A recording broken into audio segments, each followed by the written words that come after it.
जय माता दी, हर हर महादेव। आप सब जानते हैं कि शारदीय नवरात्र का बहुत ही पवित्र समय चल रहा है। इस साल शारदीय नवरात्र बहुत ही शुभ संयोग में प्रारंभ हुए हैं। एक तो इस बार नवरात्र रविवार से प्रारंभ हो रहे हैं, यानी माता हाथी पर सवार होकर अपने भक्तों से मिलने आ रही हैं, जो कि अच्छी वर्षा, खुशहाली और सुख समृद्धि आने का संकेत है। और दूसरा, इस बार जो शारदीय नवरात्र है वो पूरे 9 दिन के लिए पड़ रहे हैं, इसीलिए शारदीय नवरात्र को बहुत ही विशेष माना जा रहा है। नवरात्र में हम माँ दुर्गा की 9 रूपों की पूजा अर्चना करते हैं। माता ने ये 9 रूप अपने भक्तों की रक्षा करने के लिए धारण किए थे। माँ के हर रूप का एक विशेष महत्व है और माँ के 9 रूपों की पूजा व आराधना करने से विशेष फलों की प्राप्ति होती है। आज की वीडियो में हम माँ दुर्गा के 9 रूपों के बारे में जानेंगे और साथ ही ये भी जानेंगे कि माँ के 9 रूपों की पूजा करने से हमें क्या क्या फल मिलते हैं। तो बिना देर किए आगे बढ़ते हैं, लेकिन उससे पहले जो लोग इस चैनल पर पहली बार आए हैं और मेरी आवाज को पहली बार सुन रहे हैं, वीडियो को लाइक जरूर करिएगा, चैनल को सब्सक्राइब करिएगा और कमेंट में जय माता दी जरूर लिखिएगा। देखिए, हमारी जो माँ दुर्गा है वो माँ पार्वती का ही स्वरूप है। नवरात्र के प्रथम दिन हम माँ के जिस स्वरूप की पूजा करते हैं उसका नाम है शैलपुत्री। माँ शैलपुत्री ने पर्वतराज हिमालय के घर पर कन्या के रूप में जन्म लिया था, इसी कारण इन्हें शैलपुत्री कहकर पुकारा जाता है। शैलपुत्री का मतलब है पर्वत की पुत्री। पूर्व जन्म में माँ शैलपुत्री ने ब्रह्मा जी के पुत्र प्रजापति दक्ष के घर पुत्री के रूप में जन्म लिया था, तब इनका नाम सती था। इनका विवाह भगवान शिव से हुआ था। जब माता सती के पिता प्रजापति दक्ष ने उनके पति भगवान शिव का अपमान किया तो क्रोधित होकर माता सती ने अपने पिता के घर हवन कुंड में अपने शरीर का दहन करके उस शरीर का त्याग कर दिया था। इन्हीं देवी सती का दूसरा जन्म शैलपुत्री के रूप में हुआ और इनका विवाह भी भगवान शिव के ही साथ हुआ था। माँ शैलपुत्री को माँ पार्वती के नाम से भी पुकारा जाता है। माँ शैलपुत्री के माथे पर अर्धचंद्र, दाएं हाथ में त्रिशूल और बाएं हाथ में कमल है। माँ शैलपुत्री नंदी पर सवार होती हैं। माँ को नारंगी रंग बहुत अधिक प्रिय है। इनकी पूजा आराधना करने से भक्तों को अनंत शक्तियों की प्राप्ति होती है। नवरात्र के दूसरे दिन हम माँ दुर्गा के जिस स्वरूप की पूजा अर्चना करते हैं उसका नाम है ब्रह्मचारिणी। इनके नाम में ब्रह्म शब्द का अर्थ है तपस्या और चारिणी शब्द का अर्थ है आचरण करने वाली, यानी ब्रह्मचारिणी का मतलब है तप का आचरण करने वाली। जब माँ सती ने शैलपुत्री के रूप में जन्म लिया तब साधारण मनुष्यों की तरह उन्हें भी पिछले जन्म की कोई भी बात याद नहीं थी। इधर भगवान शिव अपनी प्रिय पत्नी सती के वियोग में डूबे हुए थे। तब सब देवताओं ने भगवान शिव को इस वियोग से बाहर निकालने के लिए उन्हें माँ शैलपुत्री से मिलवाने का विचार किया। इसके लिए उन्होंने देवर्षि नारद को माँ शैलपुत्री के पास भेजा और फिर देवर्षि नारद ने माँ शैलपुत्री को भगवान शिव को पति रूप में पाने के लिए प्रेरित किया। तब माता शैलपुत्री ने भगवान शिव को पति रूप में प्राप्त करने के लिए हजारों वर्षों तक कठिन तपस्या की। इसी कारण उनका नाम ब्रह्मचारिणी पड़ा। माँ ब्रह्मचारिणी के दाहिने हाथ में जपमाला और बाएं हाथ में कमंडल सुशोभित है। माँ ब्रह्मचारिणी को सफेद रंग बहुत अधिक प्रिय है। जो भी व्यक्ति माँ ब्रह्मचारिणी की पूजा अर्चना करता है वो कठिन से कठिन परिस्थितियों में भी कभी विचलित नहीं होता है। नवरात्र के तीसरे दिन हम माँ दुर्गा के जिस स्वरूप की उपासना करते हैं उसका नाम है चंद्रघंटा। माता के माथे पर घंटे के आकार का चंद्रमा है, इसीलिए इनको चंद्रघंटा नाम से पुकारा जाता है। माँ चंद्रघंटा का वाहन सिंह है। इनके 10 हाथ हैं जो विभिन्न अस्त्र शस्त्रों से सुशोभित है। माँ चंद्रघंटा को शीघ्र फल देने वाली देवी भी माना जाता है। जो भी व्यक्ति इनकी भक्ति करता है उसे अति शीघ्र अलौकिक वस्तुओं के दर्शन होने लगते हैं, दिव्य सुगंधों का अनुभव होने लगता है तथा अनेक प्रकार की दिव्य ध्वनियां सुनाई पड़ने लगती हैं। माँ चंद्रघंटा अपने भक्तों के समस्त पापों और बाधाओं का नाश कर देती हैं। नवरात्र के चौथे दिन हम माँ दुर्गा के जिस स्वरूप की पूजा अर्चना करते हैं उसका नाम है कूष्मांडा। ऐसा माना जाता है कि सृष्टि की उत्पत्ति होने से पहले जब चारों ओर सिर्फ अंधकार ही अंधकार छाया था, तब माँ दुर्गा ने इस अंड यानी ब्रह्मांड की रचना की थी। इसी कारण इन्हें कूष्मांडा नाम से पुकारा जाता है। सृष्टि की उत्पत्ति करने के कारण हम माँ को आदि शक्ति कहकर भी पुकारते हैं।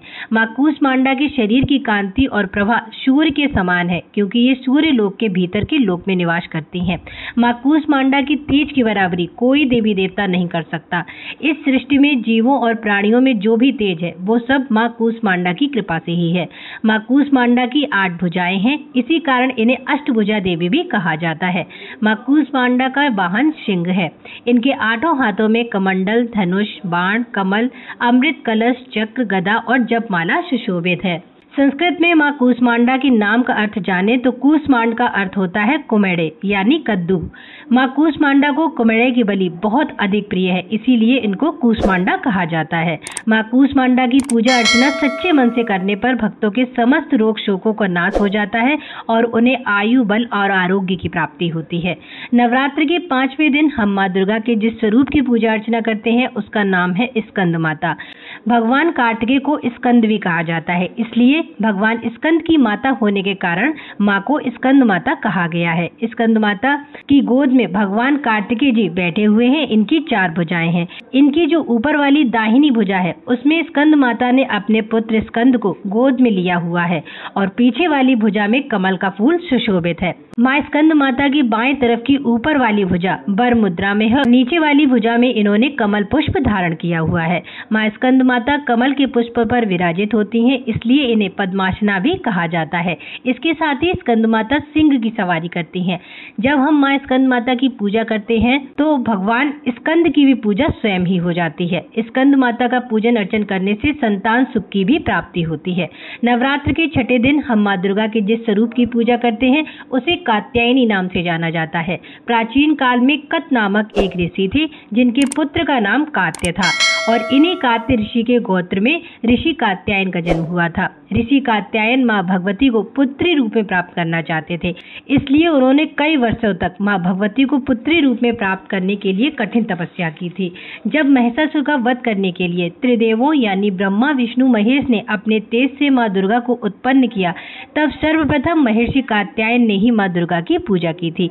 माँ दुर्गा ने महर्षि कात्यायन के घर कन्या के रूप में जन्म लिया था, इसी कारण इन्हें कात्यायनी कहा जाता है। माँ कात्यायनी सिंह पर सवारी करती हैं। इनकी 4 भुजाएं हैं, जिनमें दाएं तरफ की ऊपर वाली भुजा अभय मुद्रा में है और नीचे वाली भुजा वर मुद्रा में है और इनके बाएं तरफ के ऊपर के हाथ में कमल का फूल और नीचे के हाथ में तलवार से शोभित है।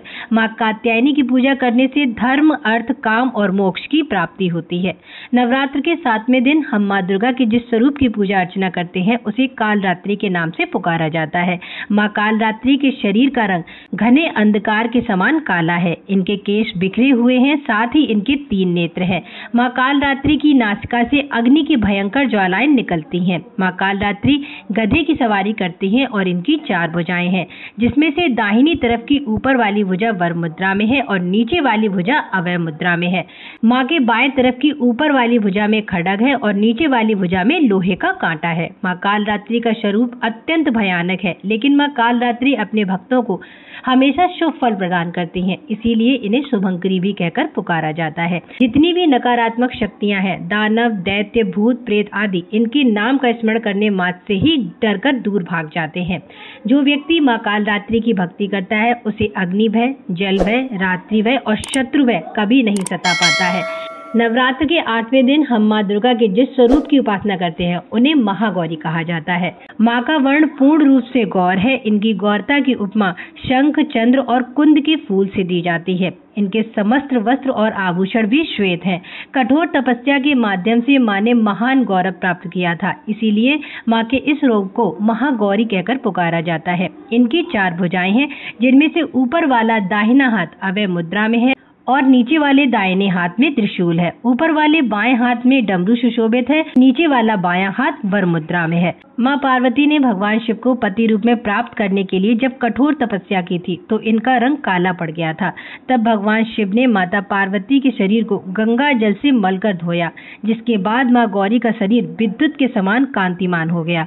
माँ महागौरी की पूजा अर्चना करने से भक्तों के समस्त पाप नष्ट हो जाते हैं और व्यक्ति के जीवन में कभी भी दुख और शोक नहीं आते हैं। नवरात्र के 9वें दिन हम माँ दुर्गा के जिस स्वरूप की उपासना करते हैं वो है सिद्धिदात्री। माँ सिद्धिदात्री की कृपा से भगवान शिव ने अर्धनारीश्वर रूप प्राप्त किया था, यानी उनका आधा शरीर स्त्री का और आधा शरीर पुरुष का हो गया था। माँ सिद्धिदात्री अपने भक्तों को सभी प्रकार की सिद्धियां प्रदान करती हैं। माँ सिद्धिदात्री कमल पर विराजित होती हैं और इनकी 4 भुजाएं हैं। इनकी दाहिनी तरफ की ऊपर वाली भुजा में गदा और नीचे वाली भुजा में चक्र सुशोभित है और बाईं तरफ की ऊपर वाली भुजा में कमल पुष्प और नीचे वाली भुजा में शंख पुष्प है। जो भक्त माँ सिद्धिदात्री की उपासना को पूर्ण कर लेता है उसकी समस्त मनोकामनाएं पूर्ण हो जाती हैं। तो ये हैं नवरात्र के 9 दिनों में पूजे जाने वाले माँ के 9 रूप। आज की वीडियो में इतना ही। अगर आपको वीडियो में बताई गई जानकारी अच्छी लगी हो तो चैनल को सब्सक्राइब जरूर करिएगा, वीडियो को लाइक करिएगा और कमेंट में जय माता दी जरूर लिखिएगा। हर हर महादेव।